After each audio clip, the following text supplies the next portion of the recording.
In today's video, I'll show you how to change the financial year in Zoho Invoice so your reports align perfectly with your organization's accounting calendar. Start by logging into Zoho Invoice and clicking the gear icon in the top right corner to access settings. From there, select Organization Profile. This is where you can view and update your organizational details, including the fiscal year. Scroll down to find the fiscal year drop-down. Here, choose the range that matches your business cycle. For example, April to March.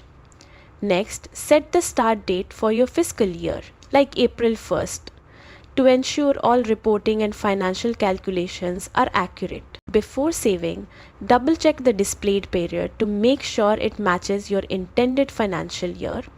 Once confirmed, click Save to apply the changes. Zoho Invoice will now align all reports and data with your updated fiscal year, keeping your accounting precise and consistent. And that's it. A simple adjustment that ensures your financial reporting stays accurate and organized.